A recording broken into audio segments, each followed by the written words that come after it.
Welcome to Cooking with Bae. I'm your host, Lindsay, also known as Animal-Based Bae, and today we are cooking squash spaghetti and meatballs, a classic childhood favorite. So let me tell you what you'll need for this recipe.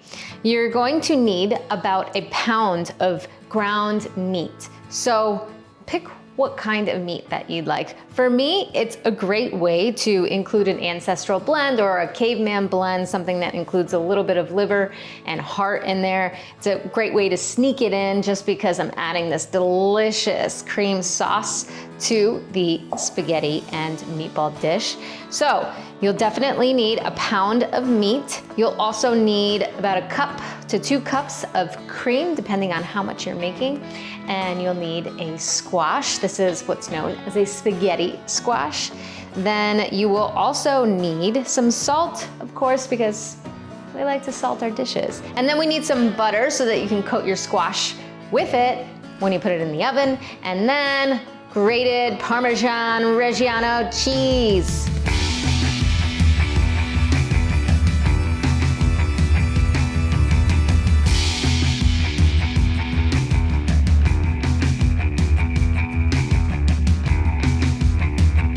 If you are liking these recipes, hit the subscribe button and the notification bell. That way you get notified every time a recipe drops every Thursday. So let's dive into the prep work here. We have our spaghetti squash. Before we get to chopping, let's start our oven. We're going to preheat it to 400 degrees and start. The cool thing about squash is that it actually lasts on the counter for a really long time, but the more yellow it is, the more ripe it is. So it's ready. So first things first is I like to cut off the edges. Then it just makes for a little bit more of a stable surface to work with. You are gonna need a little bit of some strength here to cut through it. So we'll cut it in half here. Or maybe every squash is a little bit differently, but some are a little tougher than others, so that is what it looks like. So then what we'll want to do next is scoop out the seeds and sort of the inside just to get rid of that. So I like to use a fork and a spoon to scoop this out because you'll see once you get in here, sometimes it's nice to grab it with the fork and then follow it up with a spoon. Also, like I've mentioned before, don't be afraid to get on in there and use your hands as well. Scoop it out, scrape it, and pull out that inside piece. Go, and then just kind of follow it up with the spoon to clean it up a little bit more. Some people like to be a little bit particular about getting all of that out, but I just get what I can and move on with my life. So once you've seeded and sort of took out the center of the squash, you're gonna go ahead and take your butter or animal fat of choice. I like to just put it in my hands and then rub it in the center here. Now go ahead and sprinkle a little bit of salt in here. Sprinkle, sprinkle, sprinkle. Whoop. You're all set, your squash is prepped. So we'll take these halves and we will put them in our baking dish, face down. Okay, so we'll take our squash and go ahead and put it in the oven.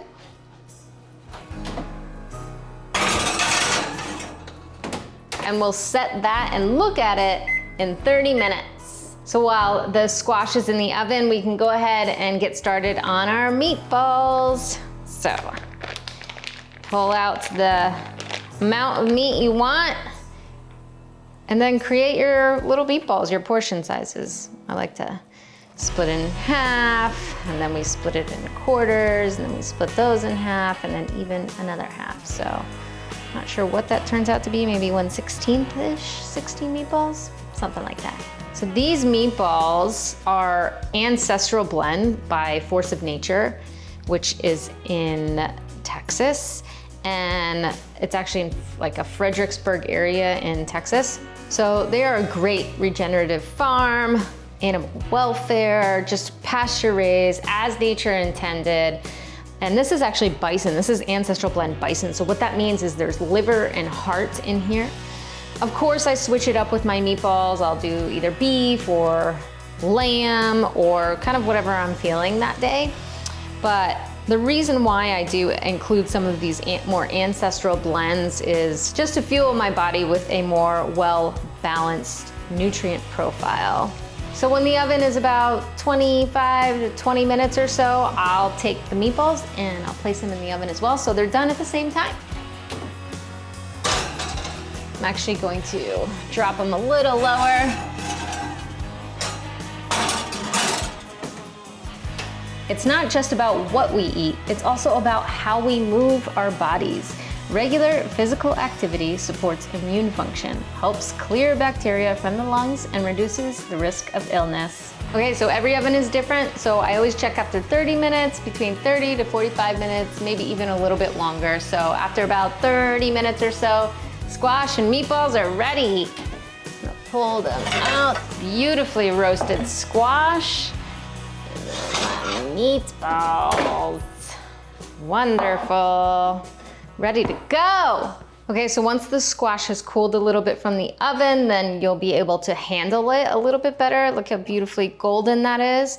And then all you'll need is a fork, and then you just start to, check it out, make spaghetti by just forking the inside and having a bowl underneath it to catch the spaghetti.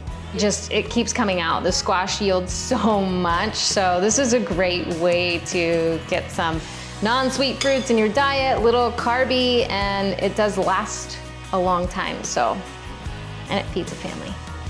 Now it's time to make our cream. So I'm gonna take whipping cream and 2 cups of cream. There we go. And then about a half a cup of Parmesan Reggiano cheese. So, do that. Grate that cheese. And I think it's getting everywhere but the measuring cup. That's all right. We'll just add it in after. It's not a big deal. With cooking, kind of is a little bit forgiving, where I think is baking. If you don't do exactly as the recipe calls for, as the scientists made it up to be, it goes haywire. But so this is why cooking's more fun than baking to me, because I do not follow rules that easy. All right, then you plop it in there, and you take a whisk and whisk that Parmesan cheese and cream sauce all up in there. Whisk, whisk, whisk, whisk, whisk, whisk, whisk. So then you'll take your whipped cream and Parmesan and you'll put it in a oven-safe baking dish if you want to heat it by itself. Not everybody wants their cream on their spaghetti and meatballs right away, or maybe they want more or less. So I kind of give them that choice. So that's why I heat it in a separate pan, so that I can put it in a bowl that they can spoonful themselves, you know, their serving size. Go ahead and plop that in the oven. It doesn't need much time in there. You just want it to get it a little bit melty. Okay, let's start plating while the cream sauce is warming up. Again, however much squash you want, however much activity maybe you did that day, give yourself a generous portion size. Then we add our meatballs. Boop. One more, duh.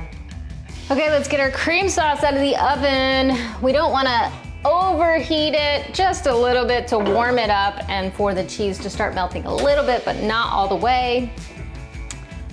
Because I do like the texture of having a little bit of Parmesan cheese in there. And of course, guess what? You can grate more on there. Okay, you can take a little bit of Parmesan cheese just for good measure and just do a little sprinkle there on top. And then now we have the cream on the side, because you can spoonful however much you like, to your liking and to your taste. So let's go try it out. Okay, so here it is, spaghetti and meatball. This is a great way to have fun in a dish. It just reminds me of childhood memories a little bit, so this is exciting. What is also exciting is that it's super easy. You just roast the squash, that's it. Then you just scrape it out with a fork, looks like spaghetti, and then you make your meatballs, and that's really simple too, as I showed you. The other thing that you can do is you can dress it with different sauces. So I made a cream sauce with Parmesan cheese, but Maybe you don't want cream, maybe you just want melted butter on it, or maybe even super high quality olive oil with a little bit of sprinkle of salt. So it makes a great versatile dish to add any sauce that you'd like.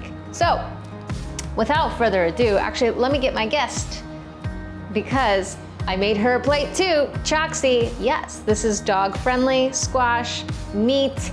Again, this is ancestral blend, liver and heart in there, as well as a little bit of sprinkle of Parmesan cheese. Okay, Miss Guest of Honor. Okay, eat your food. Here we go.